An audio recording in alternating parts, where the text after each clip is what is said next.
far, I'm hoping that a lot of things, so far, things are going as planned, but not everything can happen as planned. Things so far are going as planned, and I guess the biggest excitement is coming back here for another season. That's something that I missed y'all guys. I won't lie. No, I missed y'all guys. I missed y'all guys. Not specifically. No, I'm joking. But other than that, season 2 excitement. For now, I'd say this is so far the most positive start to it. And like Tiseto, when what are the plans? Like what would you like to see happening? Like let's say, with regards to the show, where would you like to see like the show going this year? Obviously, I would like to see more subscribers. That is a must. And to see more, new faces, and to really hear and get a sense of everyone else's perspective out there. So I'm really excited just for the content itself and just the growth of everyone that's here. Yeah. Just one question before we actually start with the topic at hand. Yeah? We've been on this seating arrangement for some time now. I think it's like 3 episodes or so. It's just a question. And I think the real talkers might actually have the same question. But if not, I'm asking these people this question because I guess I want to assess myself in that particular regard, which is, what would you guys like to see change in 2022? You could be more quiet. Regarding Mofeni in the real talk with Akay. Mahom, I think that one we can just leave it for the real talkers. Yeah. Let the real talkers decide on that one on the comment section there. And please don't forget to click that like button. And today we're going to be talking about bullying and cyberbullying. Okay. The impact it has on society. But before we do that, we've been talking about resolutions, the plans and everything. As most of you are already aware that this February, this upcoming February, we are hosting our first event, the Valentine's Day Love Affair Session. Also, just pull through with your couple, like there we're gonna be saving 3 main course meals. Like the 3 main course meal goes for like $200 per plate. So it's for both couples. That 200 covers the 3 main course. Yeah. Oh, okay. So like it's gonna be on the 14th of February at Chief Mohale. More details are available on all our social media platforms, our website, and we'll also be dropping video promos along the course of the week. But apart from that, I think it's safe to kick off our episode. And I think just to kick it off, let's just kick it off by first me asking this question. Like, according to y'all guys, and for someone out there who's watching and who does not understand the concept of bullying and cyberbullying, how would you define bullying? You want to take that one as well? Ladies first. You take every other thing. Ladies first. Come on, you got this. Okay. Apart from that, cyberbullying. Okay, cyberbullying, according to bullying, firstly, in a general perspective, is someone mistreating someone else, either by some form of defect that this person perceives, or any other action that is regarded to destroy or minimize someone else's self-esteem. That is my definition of bullying. Now, the definition of cyberbullying is just the same thing, but in a more, should I say, technological context, whereby now you're bullied at a larger scale than the actual scale of the people that are used to seeing someone else being bullied. Yeah. That is my overall view of the concept of bullying. Yeah. I think I share the same. I think we all do. Yeah. Why do you guys share the same views? Because it's basically just using, whatever to your advantage to oppress the next person. So I think, just take it, okay, for once. We agreed on something. Yeah, it's great. That's great. Yeah, it seems like this is gonna be one wonderful episode. So, and Mufenyi actually agreeing on something. We are not even 10 minutes into the episode. It's a bad start to God is good for me. Yeah, I mean, someone had to be the bigger person, and I chose. Okay, so guys, let me base this question. Ane, personally, Ane, have y'all guys ever been victims of bullying? Or have you ever been on the other side being the bully? Because now I know, like, let me just say, yeah, I've been there. Where? Primary. No, I mean, like, were you the bully or the bullier? I was being bullied, but then I went from being bullied to being one of the bullies. You know, I evolved. Because, you know, like, we need to learn to survive in most cases. That's what happened. That's how I feel. So I would like to find out from y'all guys, like, have you ever been in such a position? It can either be on social media or physically, because bullying can actually take form. Yeah. I think with me, it was never on social media. It was always, you know, in the real world, in real life. I was bullied a lot as a child. And it was for many different, you know, things. I didn't get it because I was young, so I didn't get it. And then when I got to primary school, high school, still getting bullied. But in high school, I think the final years, I mastered being in the back so much that no one even sees me. So then I don't get bullied. You mastered being invisible. Yes, basically I was like, okay, so this is what you do. Just go to the back of the crowd, and that's what happened. It didn't stop until I made it stop. And she knows, like, on my side, like, it was more like I was always being made fun of, being teased. Yeah. Like, let me just say, from primary to high school, it's something like that I had to learn how to maneuver. And somewhere, that thing actually did some damage to me. Yeah. It affected my confidence, my self-esteem. Yeah. You know, because they used to make jokes about me. You know, this is. I think we can also agree that the bullying didn't just come from our classmates. Yeah. It came from the educators as well. It's insane that it got to that point, and you know, it's kind of difficult for a young person to differentiate between an adult and a bully. Yeah. And so I felt like teachers were using that to kind of like shield. First, it was their job, their position, and as well being an adult. So it would be difficult for me to establish if you're really bullying me, or are you, you know, just being reprimanded of whatever I'm doing. But I think as we all grow, only after high school, you're like, no, actually, that was bullying. That wasn't that's because now you start reading more books, doing more research, and then when you're sitting down, you're like, Mara, no, this was not normal. I used to think it was normal, because it got to a point where I had to be like, okay, now, this is happening a lot, and now it's affecting my confidence, my self-esteem, because now, you know, as soon as you do something, name calling, like, you know, now, they used to call me like a big head. Yeah. Such vibes, you know, and then I started developing these defense mechanisms. When they said a big head, I was like, because I was doing good with my grades, I was like, okay, my head is not big for nothing. Yeah. At least it's doing something, you know, such things. I started making fun of myself. And that's also wrong. That's also wrong. Yeah, I wanted to say that the bullying happens, it's so bad that you end up bullying yourself to a certain extent, because that's the treatment that you've got, so you think that's what you deserve, and that's that. And I guess the big question is,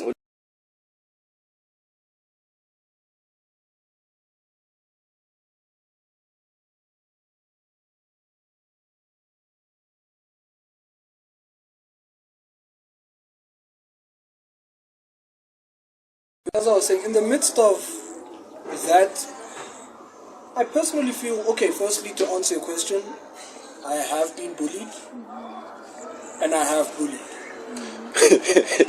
That too. I have been bullied. I just had a feeling, you know. I have been bullied, and I have bullied.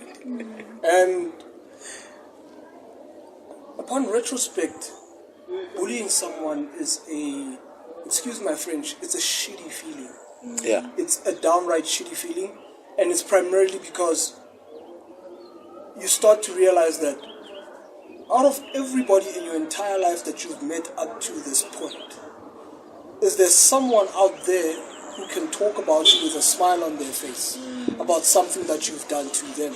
Or can they talk about a smile on their face about something that, if they talk about you, what comes to mind? And we had this conversation prior to recording, if you remember correctly. And in the midst of everything, I personally think as though there's one thing about, there's a catch to bullying and being bullied, which is, for example, when you were teased about the fact of you having a big head and all that, and you said, at least it's not big for nothing. I think you were taking power from these people. Like, you were telling them that sticks and stones, dude. But at the end of the day, all that counts is the most important fields of life. And bullying, if you look at it, it doesn't work in certain areas where it deals with establishment. Like establishing a career, establishing grades and all these things and so on and so forth. That's just my view. But I have been bullied, and I think I once mentioned that when we were doing the racism episode in the past. So I have been bullied, I have bullied, and both of them. Yeah. So before, there's a question I want to ask, and based on your statement, you said something about differentiating between bullying and social conflict. That's the question I actually wanted to go to. How can we, for someone who's not aware, what's the difference between bullying and just the mutual social conflicts among peers? Yeah. So how do we differentiate between bullying and conflict between peers? A conflict between peers it's something that can be, should I say, resolved. And by conflict between peers, it just simply means that there is a discord between communication or agreement or understanding between two people. Yeah. Whereas bullying is basically oppression. Yeah. Enforcing yourself on someone just to feel good about yourself. And that is something that tends to happen even when she mentioned educators as well. The line becomes extremely blurry when someone of an elderly age starting to talk about certain defects. And there's actually I don't know if that thing is still happening with this new generation teachers, but if you still recall during our time, teachers used to actually make fun of learners. Yeah. Mock learners. Yeah, I still remember. It's and it's embarrassing. The things that they say, it makes, I don't even know. It's downgrading sometimes. It's very confusing because, I feel like it's very confusing. For me, for the most part, I was always just confused. What's going on? Banchika or Rangwar. I'm not understanding. Someone is trying to reprimand you, but they are making fun of you. Yeah. How are you supposed to take that person seriously? Yeah, I think that's also the thing with bullying. I feel like bullying actually comes from a person's character as opposed to, just an issue. Yeah. And also an issue won't happen regularly. We won't always have an issue about one thing. It's going to be different ones. That way we help each other grow and understand, whatever the solution may come from, talking about that. Yeah. So you can resolve it and it won't happen regularly, but bullying comes from your character and it is an ongoing thing. And I think also we can listen to the feeling that comes with whatever a person say and how they say it. Because, even we as people, you can feel when someone is saying something but offish and not in a way to help, but only, to demolish whatever. So I think it's still a tricky thing to try to figure out. But I think, I don't know, and this is my opinion. Yeah. As you guys were conversing, two things popped into my head. Firstly, which is people who are bullied are also scapegoats to a number of things that they have not done. And they tend to take the blame. Yeah, they tend to take the blame. Sometimes it's just that thing of a campaign in ensuring that this person takes the fall, even though you're not in the wrong. And in the midst of all that, the person bullying, what I came to realize at a later stage in my life, because I had the opportunity of actually being around schools things and all these things, and observing kids and how they treat one another and all these things. Yeah. And I came to realize that those who bully, there's usually are actually expressing themselves because of a certain situation situation at home at the expense of someone else. And it becomes a psychological, should I say, incarceration. Okay, yeah. To a point where when you turn this side, you see walls. When you turn this side, you see walls. When you try to move forward, you see bars. It's primarily because these people are such victims, not just to the entire situation, but to their own mind. Now imagine a child at the age of 8, 9, 10, who's already a bully at that particular stage. They don't know what they're doing, but all they know is that what I'm doing is right, because that's exactly how I feel. My parents, my father, my uncle, my grandmother, my grandfather, and all these things, they behave in this kind of way just so that they can get their point across. So now I'm trying to get my point across, and how does it end up? It ends up in victimizing the other person, physically attacking the other person. It's actually a cry for help in a way. Exactly. Because I think they even show us in most movies that have to do with addressing issues of bullying in most cases. When you look at most bullies, and then you look at the family background is usually messed up to such a point that this person now starts taking out their frustrations on someone else. But that does not mean it's right. Yeah, I wanted to also doesn't make it acceptable just because you can say, my situation at home, that's why you, who doesn't deserve it, get the backlash of what you don't even know about. Yeah. I think it's And I think just to add on your point, does it make it right? No, it doesn't. Yeah. Is it an outcry for help? Definitely is. But I think the biggest question is, by the time it's identified that this is bullying and this person is being the bully, how do we view it? Do we view it as someone who requires help, or someone who needs to be judged according to the way they've been treating people? That's the big question. Man, I feel like, okay, what we do first? We'll take the first option. If it fails, that's when we can settle for an eye for an eye. Simple like that. Yeah, and also I think as much as even in schools there are those I don't know, they have segments in school where they help bullies, repent and whatever. I think they should also have that for. Let me ask you something. The victims, yeah. Have you ever went to these platforms during your academic years? Yeah. And sat down and be like, yo, I'm being bullied. Yeah. We don't make use of these things in most cases. No, meaning once we start evading such things, it means there's an issue. Yeah. As you said, some of these educators are also part of the problem. Yeah. And if we look at how bullying is actually dominating in public schools. Do you still remember, is it Mashudu or the chick who committed suicide because she was being bullied? Such things are happening, and then you have someone out there who will just be there taking out their phone. How do you think us, our department or the Department of Education, can actually address this issue of bullying? What needs to be done? You know what was most shocking to me?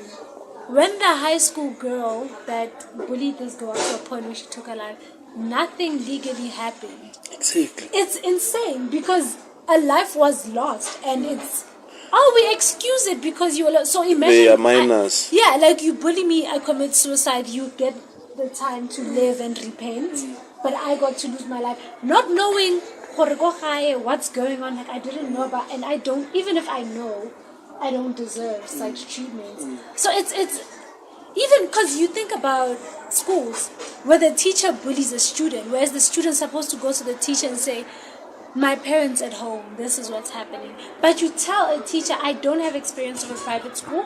So you tell a teacher in a private school, ma'am, this is what's happening, go high. The moment you do something wrong in class, she blurts it out. It's that easy. Public schools also. It becomes a thing. We don't want to name call teachers, but they were there even during our times. They were. we once got punished for something we never even did by an educator. Do you still recall there was a moment when this learner took a shade inside an educator's drawer? Okay. You know, like, they made us leave class early in the morning. I think we were attending live orientation.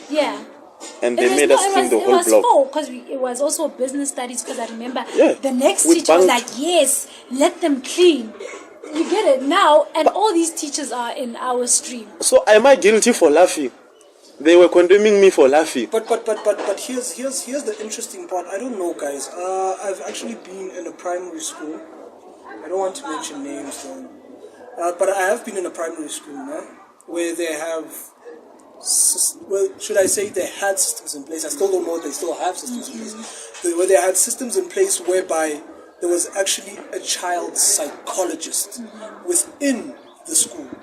That means you could talk and share about any and everything that was bothering you at that time. So whenever you talked about something, then the child psychologist would actually reach a point where they would make follow-ups about that conversation that you guys had, and in order to come up with a solution, regardless of whether it was domestic or it was within the confines of the school. Depending, I guess, on the, should I say, the area or topography of the schools, it depends on how bullying and communication between children and elder or someone who is employed by the school is actually conveyed and treated in that particular regard. Because, for an example, I don't know, I don't want to wave schools, but I've had the privilege of being in an Afrikaans school. It's now converted into a multiracial school. And in both my primary and high school year, and also at the end of my high school year, because I changed schools. And in these two schools, it is a matter of communication. But I started realizing that the geometry of high school, primary school to high school, it changes tremendously, immensely. Whereby in primary school, you can just express yourself freely, it can be dealt with, everybody's happy, everybody's moving on. Where else in high school now, all of a sudden, it's like, sir, somebody's not treating me right in school and all these things. So why don't you man up? I feel like the other thing, it's because there's this culture of snitching and everything. Once you start snitching, you consider Stitches to be stitches, like, you know, look what last saying, there was that thing, like, you know, okay, maybe you do something, and then as soon as you speak up, the whole class will hate you for the rest of the year. They start even depriving you resources. So sometimes people are scared of such things, you know, like, those are other things that we should actually take into consideration, you know. Like, and the only reason I'm making this statement is because of, I was about to say something about primary schools. You were talking about private primary schools, and I did. In most cases, everything that you mentioned with public schools, they are not there. Exactly. We were not even taught how to, like, defend ourselves against bullying, how to come forward and seek help. Those things, I feel like they should be done from, like, maybe crash. That's why they should start preschool. But we don't have such things. Like, maybe have platforms where kids can come, like, okay, a kid can come forward like, yo, Malome, maybe one more less. Such things, you know. We don't have such platforms. We don't. We don't. Not everyone gets that privilege, unfortunately. And how the majority of society, how bullying it dominates a guy. But here's the question: is it necessarily based on privilege, or is it primarily rooted in basic essentials? I think for us it's basic essentials. It's basic essentials. Someone can hate you. These things, these bags, carry more, like, yes. Like, that's when I feel like actually bullying started taking, like, a high toll, like, you know, find people stealing your bags, and you know who stole it, but you can't just go and confront them because you know their reputation at school. You're gonna get a beating as well. You're gonna get your ass kicked. That's pretty obvious. But I think we are starting to lose the understanding of basic essentials. And I'm starting to wonder whether within tertiary levels, when people study the study a degree in BEd in education, whether they do go through a course of psychology.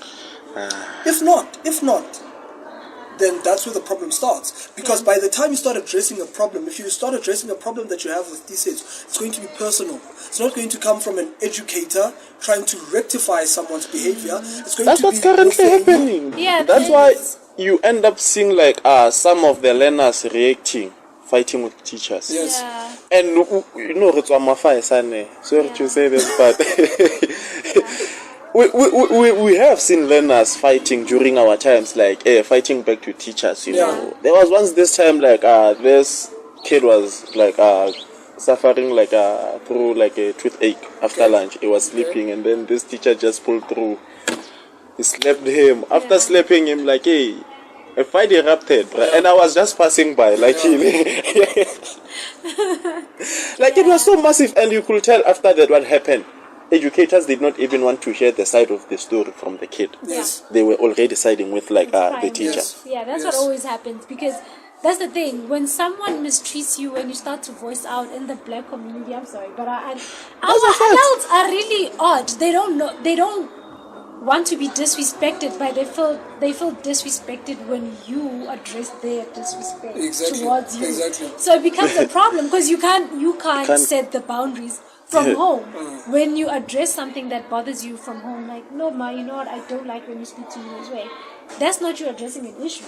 It's disrespect. Yeah, I was about to say that. So even when you get to high school, the teachers are conditioned just like that, right? So now a teacher's gonna say something to me. Maybe Mr. There's this teacher that used to teach us history. He used to call me Scobisto. Right? Okay. So I didn't get it at first. Everyone would laugh, but I wouldn't get it. And then when I got it, I was like, okay, wait, I don't like that this is happening. But if I addressed that in front of the class, it would have been disrespect. Okay. But I went to him privately and I told him, sir, I didn't know what you meant. That's why even when I would smile. You would call me Scobisto and I'm laughing and I'm excited because, you know. But when I addressed it with him, he took it differently because it was just us. You know.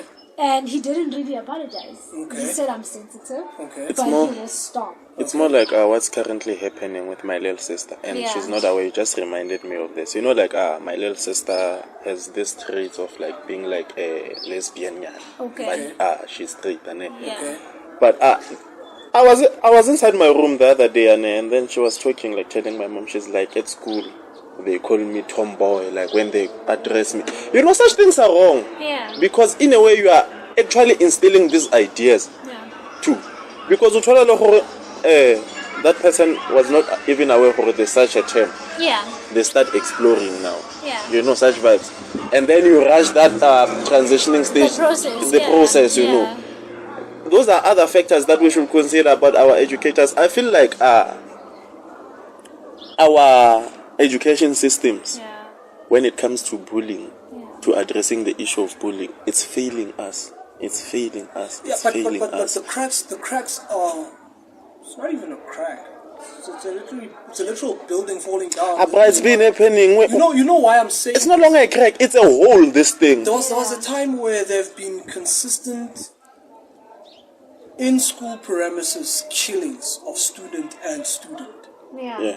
And if you take a step back and try to analyze the entire situation, you'll come to realize that someone was being bullied, and the person who was actually being bullied was retaliating to the person who has been bullying them.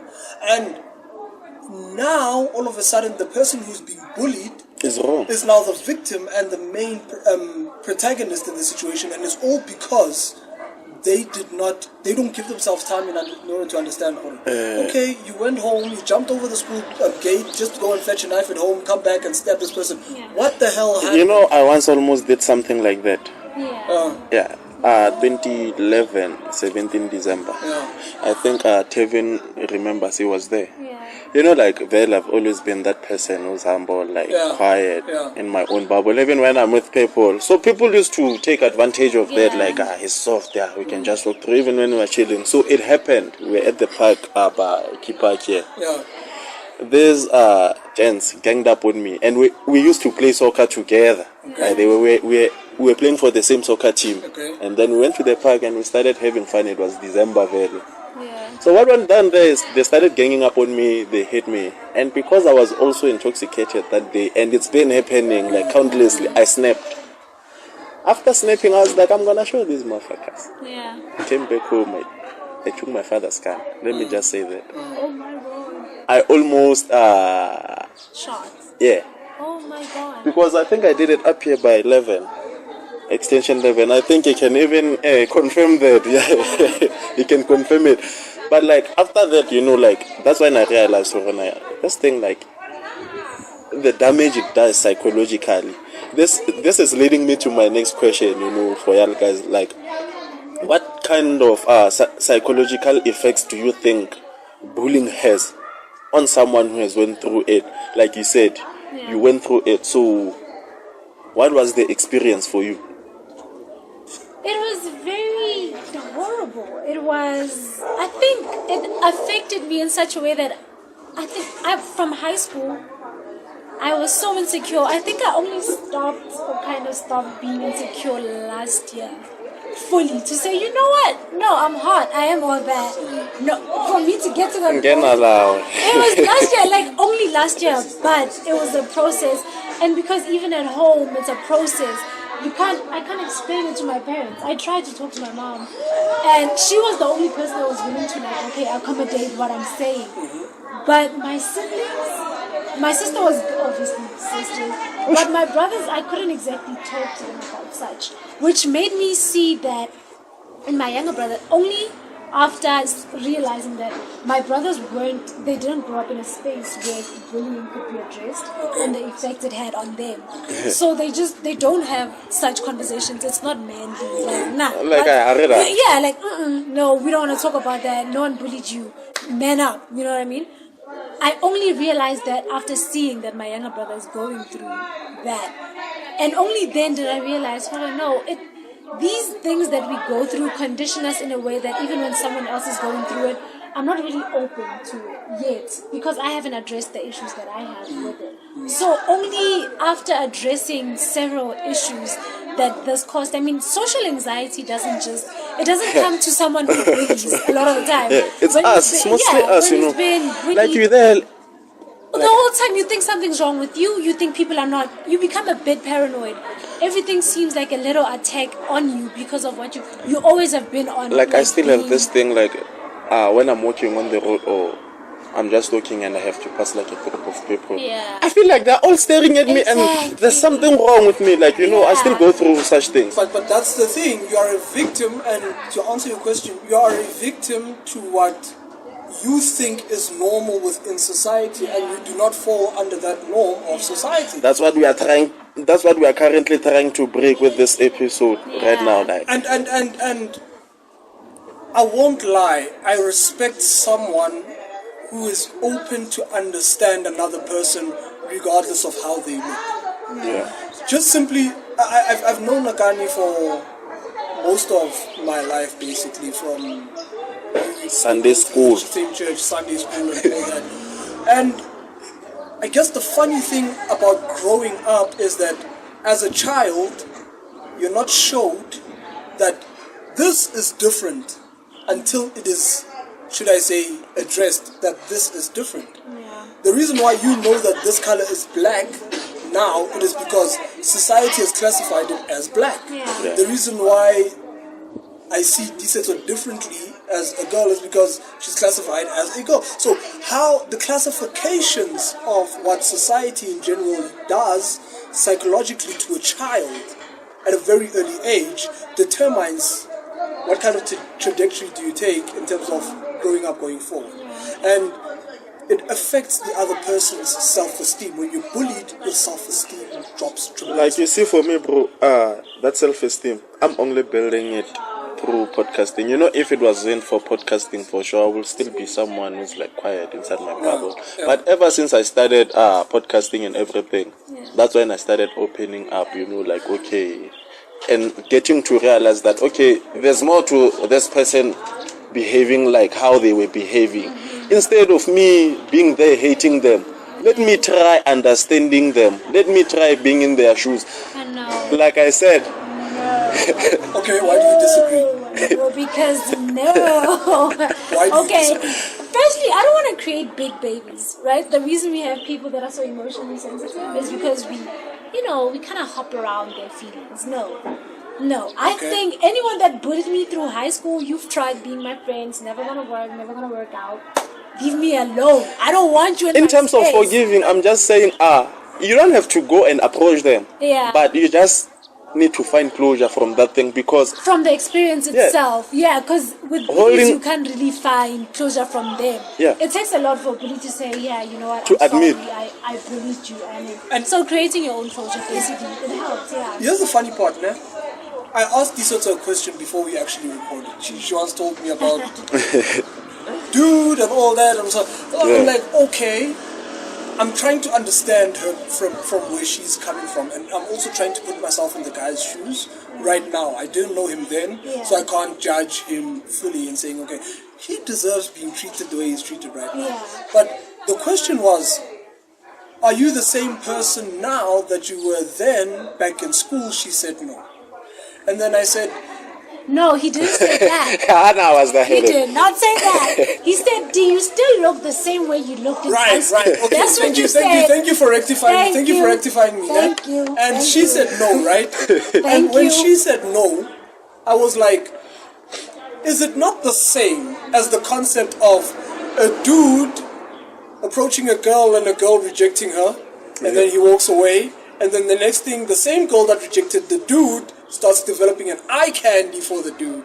And I was like, She laughed first before she actually answered me, funny enough. But here's the point that I was trying to get at. But here's the point that I was getting at. The point that I was getting at is that once the perception and perspective of people start to change, and they change through age, through time, and you can address bullying now, but you start to realize that the most humblest of people were the most heartless of bullies back in the time. Hey. But never changes his sports. Majority of them bubble like Oh my god, I believe that. Like I'll believe it. You know, that's why I feel like, Karma is a bitch. Sorry for saying this, but I actually believe in karma. Okay. You reap what you sow, bro. Okay. Yeah. Bro, now majority of the people who used to bully me, like in high school, before I actually started like learn now, I live in the jungle. Now I need to wise up. But majority of them, the very same person who used to bully you. Yeah, I don't know. I mean, I'm happy for you that you're humble now. You were a bully then. Good for you. But character is shown in action. Okay. So if you can come to me and admit to your childhood problem, address it as a new and sanctified adult, then I could give you the benefit of the doubt. But if you want to pretend like the experience itself never happened, I'm not coming to the party. You're still the same people.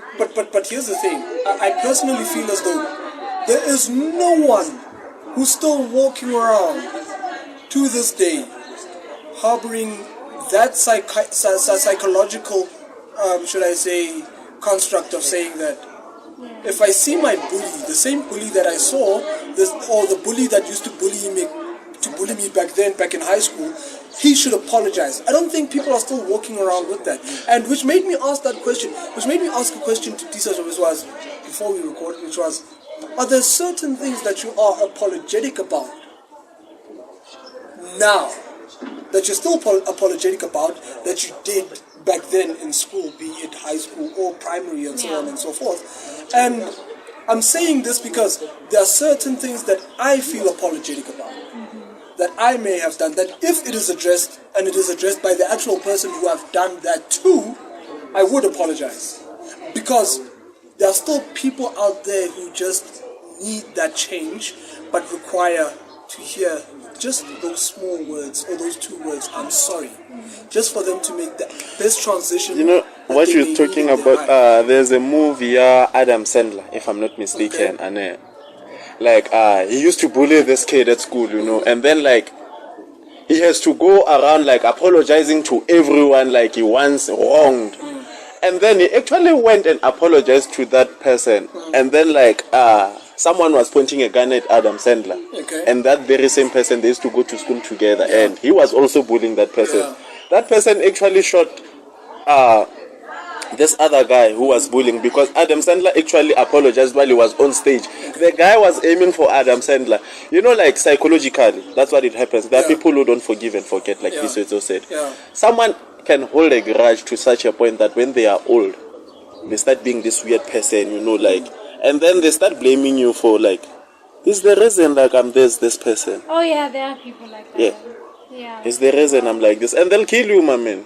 Dangerous. But here's the thing, because and we're not just talking about bullying at large, we're talking also about cyberbullying as well. Yeah, Anna, we're gonna get there after the short break. And that one, it's big. But I guess in closing with regards to this, what I want to say is this, which is, there is no way, and I think we've also come to realize that even in the movies that we watch, the bad guy does not always start being the bad guy from the very get-go. There is something that happens. The Joker. Like the Joker. There's something that happens at the very beginning that led to this person being exactly who they were. Yeah. And the question becomes, if such an issue was identified and attended to as quick as possible, how much of a positive contribution would it have made to society at large? And I think public schools are the main catalyst in terms of that, because they are depriving people from the most important essential, which is having a psychologist. One thing also, facility. Like why the high rate, why like we have a high rate of gangs in our communities. It's also because of that. It's because of bullying. You know, one thing like I realized, Anne, I also did that in a way, as like a defense mechanism. Yeah. You can just go and join a gang. Yeah. It's simple like that. Yeah. After that, no one will want to touch you. Yeah. And with in our communities, it's usually these numbers gangs. You know, 26, 27, and 28. That's where you'll find them, all of them. That's where like stupaya. And then in a way, I'm trying to say these things are the reasons we have like people who are dropping out at school. Yeah. It's because of such things. True. And I guess it also becomes to a point where is domestic wellness a key element in society at large. I personally feel as though even we had this conversation once when we talked about gender-based violence and men being wrongly accused of rape and so on and so forth. Season finale. Yes, the season finale of season 1. Right? Don't forget to go check it out. Hey. It's still available there. Let's boost the numbers for the views there. Exactly. So in the midst of everything, what we talked about is why are men, and I'm going to go back to this, because why are men the protagonists in a number of things that are happening within society? It is because men's mental health and awareness was not taken into consideration. It still is not. And I think personally I feel as though if you fix a man, you fix 60 to 70% of society's general problems at large. Yeah. That means if you can fix a man, you can fix his house. If he fixes his house, he fixes his child, and that child goes on to be a positive contribution within the community. Bullying also derives from the very same thing.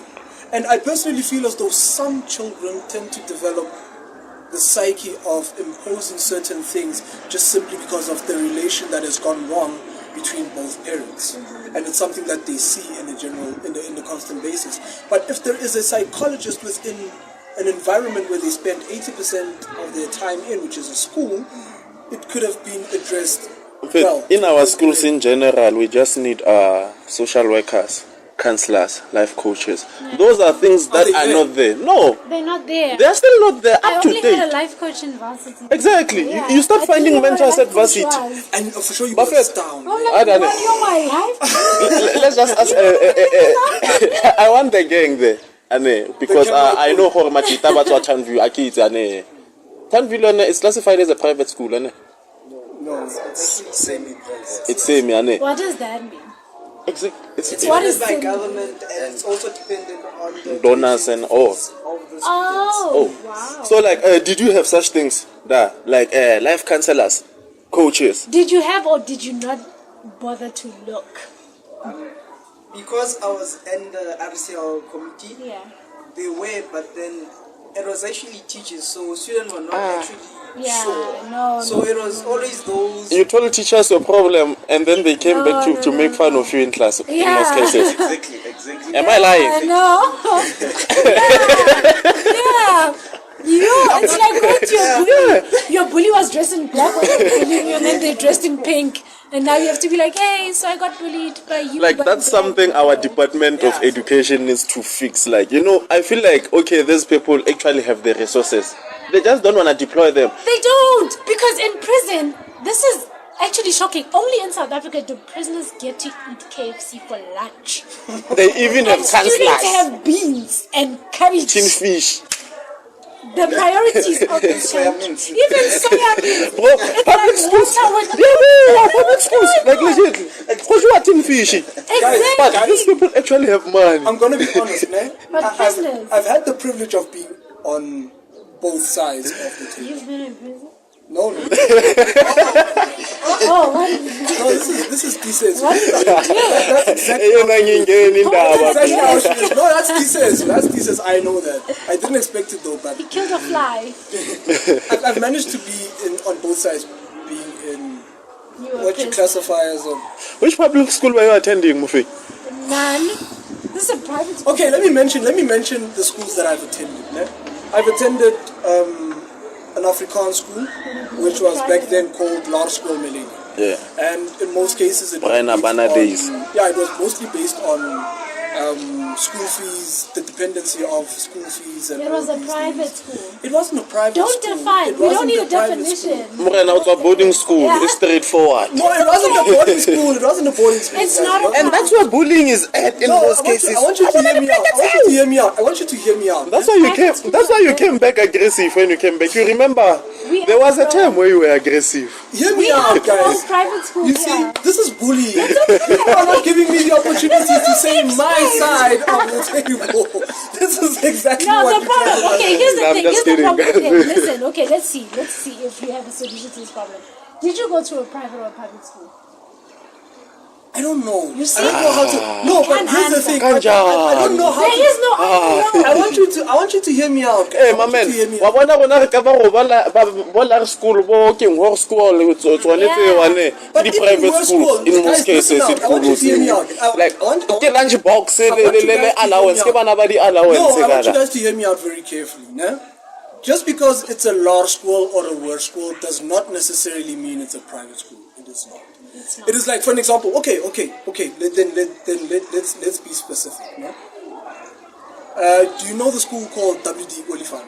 yeah Is it private or public? se ko ka se ke public re se bona se Why is it? Because Ikokas. yeah se ko township No, you can't say that. That's not how. That's not how you know. That's not how you know. That's the classification. Akay is embarrassing public schools right That's now. the classification that I'm trying to se bring. ko ka like wait you. Okay, no okay, wait to wait you. hey guys, let me just clarify this and how I said it nakwile le ga ke bua. I'm just saying gore in most cases that's how we grew up. Gore like once a school was called Lara school, we automatically thought that it unkutlile ga ke botsa ka town view now I actually thought it's a private Right. school. Now here's the Wow. point that I'm trying to make. I want you to hear me out. Even for example, Madiba. Madiba offers what? If I'm not mistaken, Mechanical engineer engineering, related, culinary. related stuff. Does it make it private? No, public schools have such schools. Thank you. That's the point that I'm trying to No, make. that's not. You don't get it. The main classification. I want you to hear me out. Large school is the same as saying primary. A re tseba re mabu. Okay. I don't even wanna learn that language, Let me educate you then. Let me educate you. Like a legit. Large school means primary. Large school means high school. And now the difference in that is just simply because these schools have been educated. Wa utlwa nje le tlantsha dikgotlholo bana bulang. Board of words. No. That's all we got. That's why I say yeah. Oh, diploma. Lower school. Now the point that I'm That's trying to it. make is this. Eh? That's all I've got. Some of these schools, I've been trying to repeat myself and explain and I can't. I'm sorry, my bad. Nah, yeah. You know what? It's about to be commercial and we've been sitting down for a while now. It's not. We apologize. It's Bullies bullying. don't. We are sorry. Say it. He's not going to say it. He's not going to say Say it. it. Kita mobile cold drink asawa. Kita mobile cola asawa robo. But here's the point that I'm trying to make, which is no, the point he's trying to make is he went to a public school. He's a cool person that went to public school. He's not a snob. the only difference between these two schools or these two sectors was the fact that one sector is more resourced than the other. I want you to hear me out. Just because the school was more populated with white people did not necessarily say that there were no such things as bullying. Bullying was there. Bullying was there. The establishment. Here's the difference. I want you to hear me out. The difference was that the establishment of such school, drawing in a social worker or a child social worker or somebody who works with the psyche of a child in a general perspective, was a problem that was identified within the school. Now, let me tell you about my life story. I'm going to try and summarize it as much as I can. Now you'll do that after the break. Okay. After the break, the break. But apart from that, please don't forget to click on that subscribe button and the follow button. And we are still on it about the love affair session. Hey, Osaleba like the 14th of February, we're gonna be hosting. So come with your couple there by Chief Mohale and join us for a session. We're gonna be having acts like open mic sessions, live band performances, and we're also gonna be serving a 3-main course meal that's currently available for 200 per couple, obviously. So you can just visit webtickets.co.za, or you can just go to Pick and Pay and ask for the Valentine's Day love affair session. Thank you. Apart from that, we're gonna be back after the short break.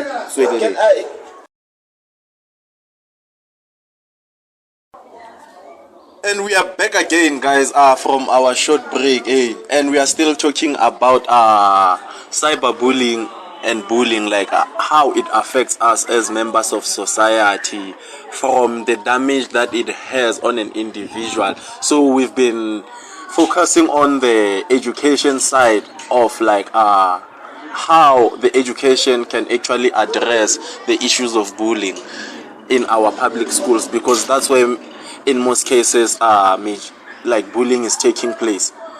But before we actually get back to the topic, let me just remind the Real Talkers to click that subscribe button, and please do not forget to follow us on all our social media platforms. At Twitter, it's at Real Talk with Akay, the People's Podcast. Or you can just leave a comment using the hashtag Real Talk with Akay. And we are also available on Patreon, by the way.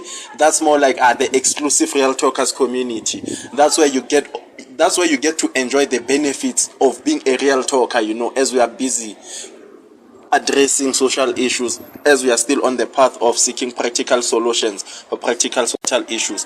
So guys, let's get back to the main business of the day, Yane, because even time is no longer on our side that much. So I want us to take a look at how bullying is affecting us as members of communities. Yeah.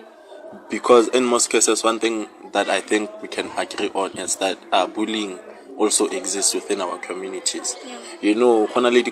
Where you pass, you're supposed to pay tax, mostly in townships. And so I would actually like to find out from you, Jorge, how does it contribute to the negative aspects of society, bullying? Yeah.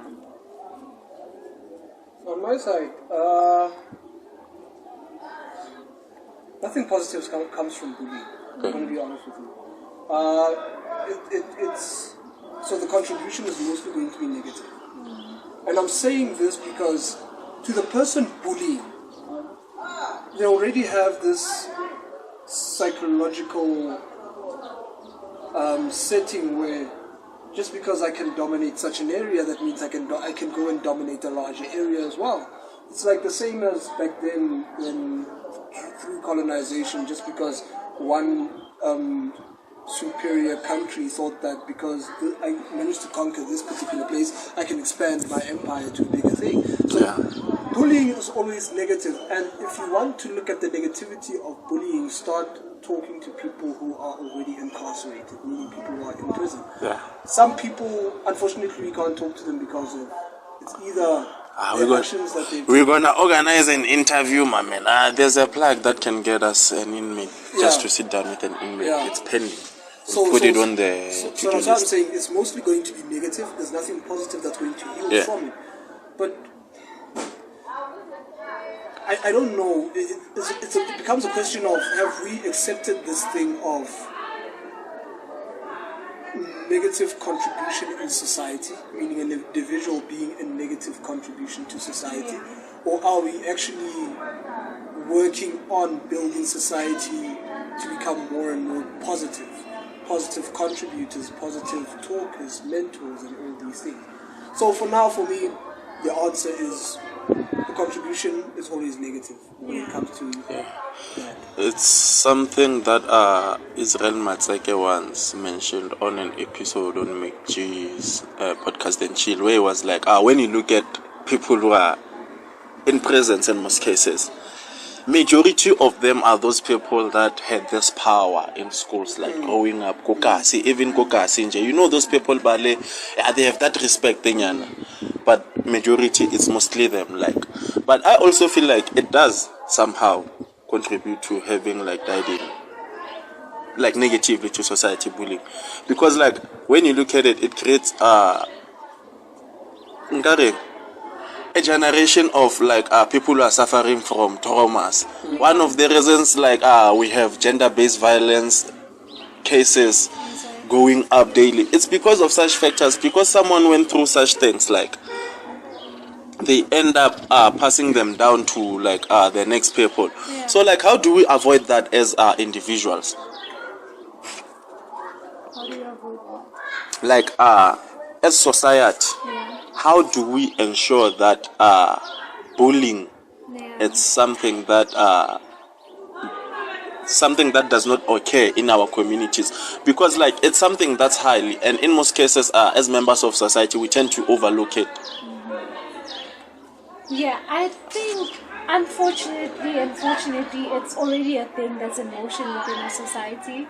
I think the best thing you could ever do is try teach anyone who is still very young, try and condition their brains into not thinking that they have to go through a traumatic experience in order to have a built character. Sure. It's really unfortunate. It happens even in families, you know, not only, you know, in our neighborhoods. We see it in schools, even in grown adults.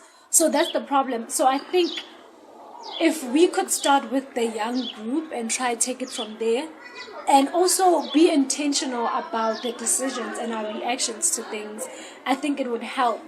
And we shouldn't have space where we put up with anyone who wants to bully anyone, you know, and even if there is a valid reason to doing it, it shouldn't There's never a valid reason for bullying. Yeah, I mean, at first, like, you know, that's what the conversation was off camera. We're talking about how, you know, the background and but me who's getting bullied, I'm undeserving of that. Yeah. So we shouldn't make bullies feel comfortable just because they have a sad We should story actually to reprimand share. it. Yeah, exactly. Just as much as I can actually reprimand a guy when I see that he's hitting a lady in public. Yes. That's what also needs to happen. I feel like we actually need platforms to address such issues, because like let me just ask this, Annie. How can like a parent at home identify when a child is being bullied? Because in most cases, you know, like kids don't come straightforward and be like, "Mommy, I'm being bullied at school." Yeah. Sometimes like they just start acting somehow, or That's how you tell. I went to Maharishi Institute. It's an institute that really focuses more on meditation. So they would teach us just fundamentals of how a person's brain works and how change in behavior is change in situation. Yeah. So whenever your friend starts getting more aggressive, as opposed to let's say pushing them away, you try to figure out why they're acting that way. So I think for parents, it's really paying attention to your child, and that way you'll be able to establish the change in their behavior, and then you could get to the root of the problem. But really, parents need to pay a lot of attention to their kids, because kids don't know how to just start expressing themselves. But if you pay attention to me enough, I will feel safe enough to come to you with my problems. But if I don't feel safe at home, or if I don't feel like anyone's paying attention to me, then I won't feel the reason to even come forward. Yeah. But you have a point, yes, but it's tricky. Honestly, it is. there is a reason why us Africans believe in the saying of it takes a village to raise a child. Yeah. And it's primarily because sometimes your parents can't raise you the way they should. I don't know if I'm making sense. Yeah. I'm not literally saying that you should look at your parents and wonder if they're raising you right. No. But there always has to be someone who has a different perspective, but with good motives and intentions. That's why in order to make in most cases they used to refer to teachers as parents. Yeah. But they are also failing. That evolved. Yeah, one of the reasons I feel like also like at school, sorry for going back there, Yeah, but yeah, bullying will always go back to schools Yeah. because that's where it's at in most cases. Yeah. But you know, like I feel like, you know, courses such as psychology, social social workers and everything, Yeah. they should be made compulsory as soon as you decide to be a teacher. Yeah. They should be part of like the subject, But here's the thing. the curriculum, I meant to say, man. But here's the thing, and I want to make a point. I think we had this shortly after we took the break and opened all these things, which was the dynamic that it requires in order to understand your child as a parent. Honestly, I'm going to be honest with you. I'm not a parent. Yeah. I don't have a child. I So think we are I haven't childless. stepped in that environment as of yet. I still be ready, so they say. Everyone has got different issues. But for me, Hey, my man. yeah, My man, you can't bring a child to suffer. Well, let's be honest. Back to the topic. We started talking about the engagement and involvement of parents. And cyberbullying, we're going to get to cyberbullying, right? But cyberbullying derives from the old tactic and tradition of bullying, right? Koro, we just evolve. Right. Yeah. Because, now, in the midst of everything, it becomes this question of, and I go back to what I was saying, which is, in the school that I was attending, primary school and all these things, there was a psychologist that dealt with any and every problem. Doesn't matter how small or how big it was.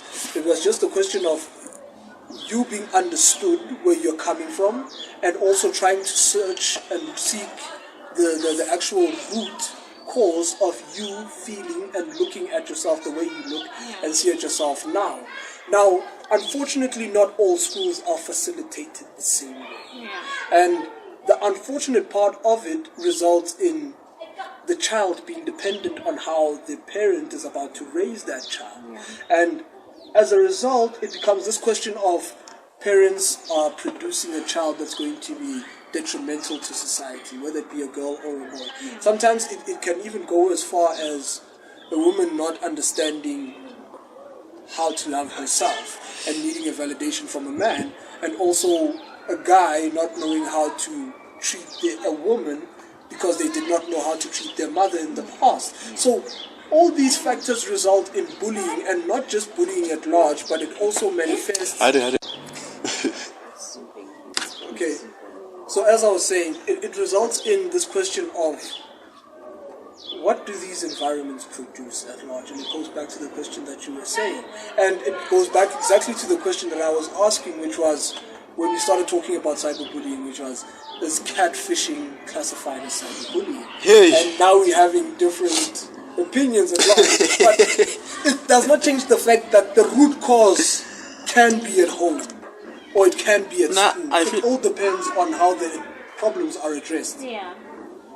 Catfishing ke crime. It's not bullying, guys. Ke crime, I think cyberbullying itself should also be made a crime, is it not? It is. Yeah, they just passed the act that it became I think But I think active it should on the go beyond that, because life is not just social media or the internet. So guys, It should okay. go beyond that. It should. Bullying is a crime. It should be like that. I have this question, since we are already on like cyberbullying. So like how do we differentiate between like cyberbullying, actual cyberbullying, and someone just having fun on social media? Because like don't forget, we actually at the moment we currently live in a society that's so sensitive to a lot of stuff. Yeah. So like how do we differentiate between this? I think you can have fun, but not at my expense. I don't see why you shouldn't have fun on the internet, but just not at my expense. But sometimes I feel like it's us that usually give them the armor or the ammunition to do so. No, it's a reaction. Because like, right now you'll upload a photo, and then you'll be like, I look ugly. But the only reason I'm saying that is because of what's been happening in my life. So it's the conditioning of my brain. And just because I said I look ugly, you shouldn't affirm that. You get what I mean? You could choose to say, no, you're not, and I don't want to hear you talk down on yourself like that. I'm that type of a friend. Even if you're joking, if you say something dumb like that, oh my god, I don't look nice, I'm not a fan, I'm not going to stick around and listen to you talk like that about yourself. And sometimes some people are like, dude, relax, I'm joking.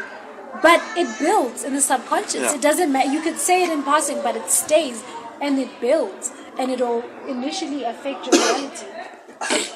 Because what Twitter, so even like this thing says sometimes of like when you see what jubu and that's also like in a way bullying, cyberbullying. Yeah. In a way. Yeah. Because you're out there now exposing someone's private life to social media. Yeah. You see. But I have a feeling you wanted to say something, so I'll let you say it because I saw you doing that look. You know that look. I don't know if I have a trademark look as if I'm about to say something. It's always on his face. But here's the thing. Having fun at someone else's expense, it's a very fine line to it. I personally feel as though there's a very fine line to it. Like, I'll tell you something that my girlfriend once did. It was quite funny to her friend, which was, she was like, I am private, but I'm not that private. Like, I remember she once did on social media, no? To her best friend, she went on Facebook, and then to her best friend, then she typed, I can't believe she left me, ne? And then she put tear emojis along with it. Yeah. And people assumed that she passed away. And she's like, what happened? And so on and so forth. And then she was like, the friend was like, people are going to think that I'm dead. And then once she caught on to that, and then she was like, and she still speaks to me while she's still asleep. And then it was because, you understand what I mean? It's the irony of the situation. But people started realizing that she was joking around, you understand what I mean? But it all depends, I guess, on the perspective of people and their sense of humor. Their classification of humor versus cyberbullying, which is, in essence, you degrading someone else. I feel social media streets are violent. Yeah. Those because streets. people are savage, and people are going to have an opinion without you even. For instance, let's look at the current president of Twitter. Who's this guy? The catfish account, Chris Axel. Yeah. That guy, like, I won't lie. Everything he does is cyberbullying. This guy cyberbullies celebs. I won't lie. Like, he should just visit. But is he getting away with it? Yeah, he is. That's why he even got elected as Twitter president. Because people felt like, okay, he was standing up for them with this celebs. You know how celebs treat their fans most.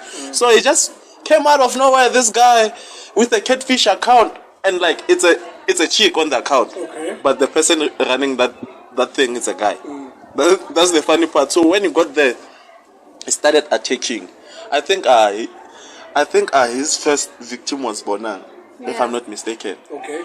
Like, just go and visit that timeline there, you'll see, like, in most cases, for like, cyberbullying, like, it's so, like, at a high rate that even people now start to think, like, nah, it's fun. And without realizing that sometimes they might comment something and people start laughing on social media. Yeah. And then I start going through those comments. And then my self-esteem starts going down. Yeah. Because my man, they'll be like, I forsake when I can't they don't care. Yeah, it was like when Musi Maimani actually posted a picture of his dad and he said happy birthday to his father. Yeah. And then all of a sudden everybody's adding captions of characters or pictures and everything with tears, where they're like, I'm so glad that I just hope that he gets to hear this happy birthday message and all these things. So people found it fun, they found that extremely funny. Yeah. But the question becomes, to the person who's actually paying tribute to his father, how do they feel about it? And it's one of the reasons. It's one of the reasons. Like, I felt like South Africa running to social media to celebrate FW's de Klerk funeral. It was out of line, that thing. I won't lie. Was it? Yeah, in a way it was. You are punishing. It wasn't. I didn't say that. But okay, I'm asking. This is a couple of something. At the moment, how will you feel if I were to punish, maybe let's say you have your kids, if I were to punish your kids for your sins? But that's what the Bible says. Is he Christian? Are you God? Christian? I'm just saying, no. What did you say? No, that's not, no. But we don't have the I'm not authority doing to it. judge people. I'm just saying. I'm not doing it, but the Bible says what it says, and I'm a Christian. It's only God who has that I authority. wholeheartedly practice Christianity in my everyday life. Like, those are some of the things. Like, imagine the trauma that the kids when they were going through the comments. That person has grandkids and they don't even know what happened. They were not there. But they are trying to fix. They are trying to fix the mistakes that their grandparents did. Good on them. I mean, honestly, good on them, and I think it's a good thing that they're doing that. Kudos, but it's not like it can't wipe away what happened. What they did, I won't lie. It's. I think I once spoke about this too, Mufenyane. Okay, wait. Can I ask something quickly? Okay, so this is what happens. Let's just paint a picture. I'm gonna paint a picture here. Let's just say I get raped, right? He rapes me, this guy. He goes to prison. He gets out. He served his sentence, whatever. And then, does that allow my sister to date the brother of the guy that raped me?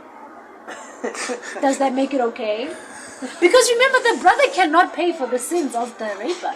The rapist, sorry. But if the brother is different from the actual convict, is he? Does he have to pay for the sins of his brother? He has changed. He came back as a pastor, maybe. We don't care. That's what bullies do also. All my bullies did that. They found Jesus. I don't know. Good on them. But no, I don't think, okay, maybe there was a certain extent of... This is what I meant when I said...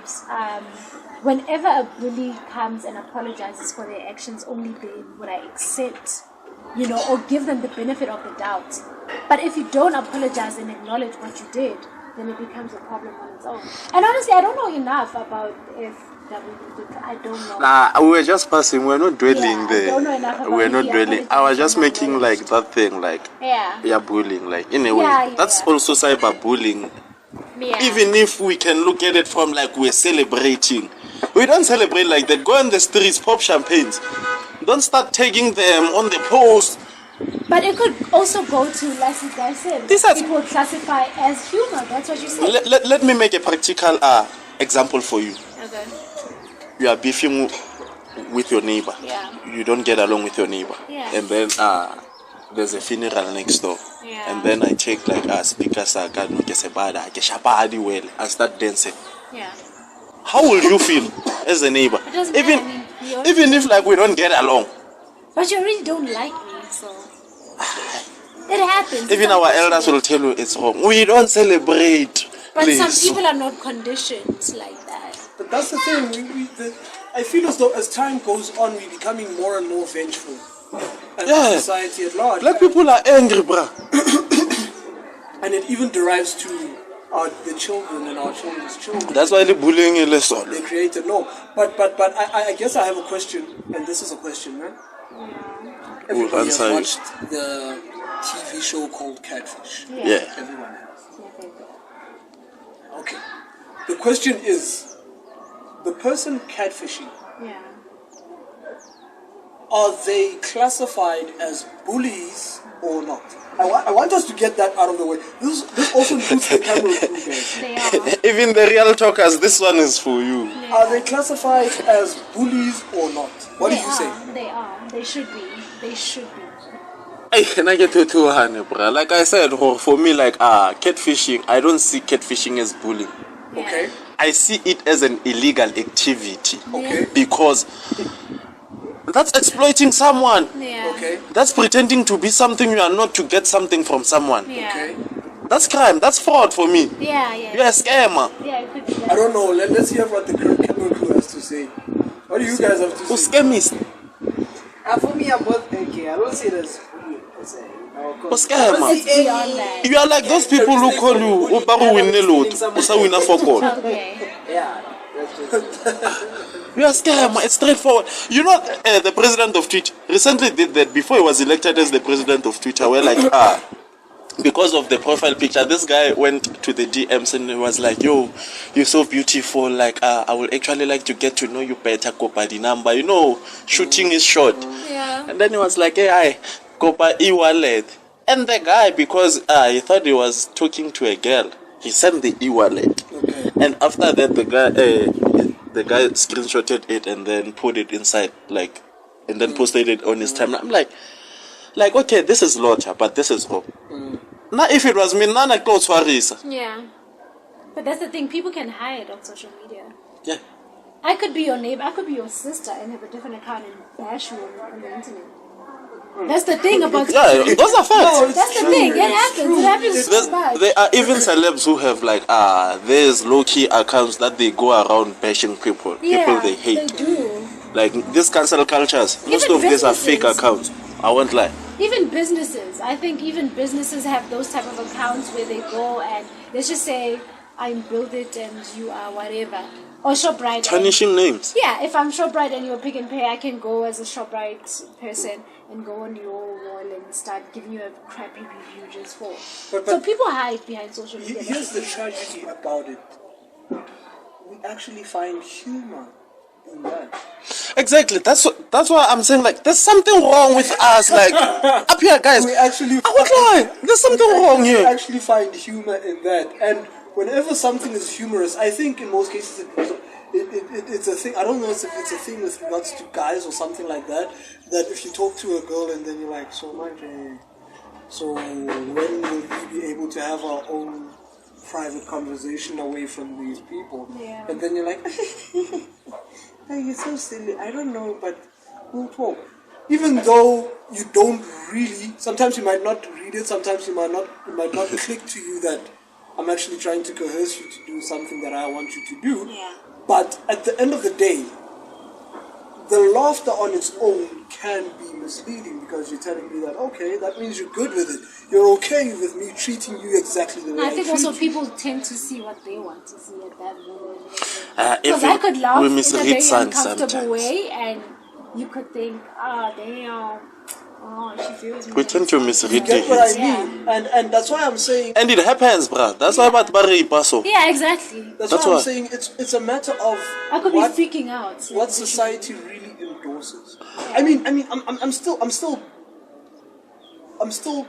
conflicted by this thing that in America they still have this thing called the death sentence. Yeah. And in South Africa we have so many crimes, so many court cases, My man, overpopulated prisons. being a prisoner in South certain Africa is like things- being on vacation. It is. I told you. You can go to prison without matric, come back qualified with PhDs, my man. No Like, date. No date. Nothing. You sit. we're gonna do an episode on like SS justice system, like and the so that's prison what I'm saying. system. Just to wrap it up from my side, I personally feel as though cyberbullying and the traditional way of bullying are all the same. Catfishing, it's also bullying because you're afflicting a person emotionally. Yeah. Bullying cannot always be physically, it can also be emotionally. Yeah. By destroying or hurting someone's self-esteem, Yeah. it's emotional, it's bullying, it's not good. So I think the best thing that we can do is teach kids how to treat each other. Yeah. Just so that the society can be better. Yeah. Yeah. Because that would condition an adult. Exactly. Yeah, because I think that's the problem. Even with the teachers that are here now, there are people that we saw being bullied in high school, and now they're teachers. And you don't even know if you can trust that person with your child, because I haven't dealt with your issues. Exactly. Or if I bullied you in high school, would I take my child where you're a And teacher? I feel like some They of will these freak me teachers, out. they are not going there because it's their calling. You know, like Matsazia school, or like we no longer go to school for. It's not desperation. It's money, manika. You see, this Funza Lushaka Bazar. People started to realize, people are getting paid that side for just going to school. It's more like this NS first meter allowances. Yeah. That's why we have like this sudden trend of people being like, yeah, we're going to school. Yeah. But when they get there, they don't even last 2 years. Yeah. Majority. You know, Once all. But apart from that, these are topics for future passion episodes. doesn't pay the bills. Exactly. I don't know if I can be passionate and broke. But apart from that, it seems like we have reached like the end of our first episode for season With 2 with Tisetso as the new additional member in the family. Wabo. Ntombi yam gazayilila, wabona. At least now I rethunya now wabo from the north, you see. We are well represented, you see. I'll recruit. Onyagotisa kwishishe. Don't bully him. He's sensitive. But apart from that, like it's been an honor, like having y'all on the first day of season 2. Like, hey guys, I won't lie, I missed y'all. I miss doing this, you know. Like some of us, we like staying indoors, you know. So the only time we get to have such convos is here because you know lifestyle like Okasi. Such topics could One of the reasons this platform exists. It gives an opportunity to people who are like us, who are focused on like addressing social issues that no one is willing to talk about, the chance to do so. So please hit us up on all our social media platforms. Let us know what you think of today's episode, and by chance you might be a guest on one of our future episodes. And you can also send us a message via Spotify. Like now the option is there, it's been added, and you can also leave us a rating via Spotify and a review. Apart from that, we are about to sign out. Let me just remind you about the Valentine Love Affair session once more, because it has your sisikitizela kana kendi phakade amaphakade angithi bayisho kanje. So like just pull through, rock your dress there, rock that metric dance. It's time to take it out, those wedding dresses, you know. As if he's still fit. And hey, these modern day wives go to gym, I mean, these ones. So maybe. So I just pull through, and even for single people, we've got you covered. There's gonna be a speed dating booth. So if you are one of those people who've been struggling, this is your chance, man. You should start practicing the pickup lines. Yeah. Thank you.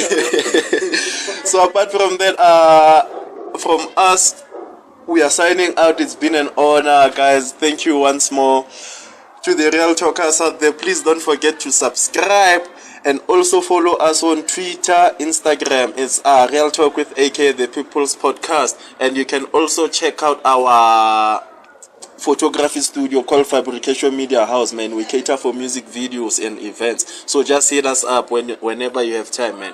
And we're gonna be there. Apart from that, it's a wrap.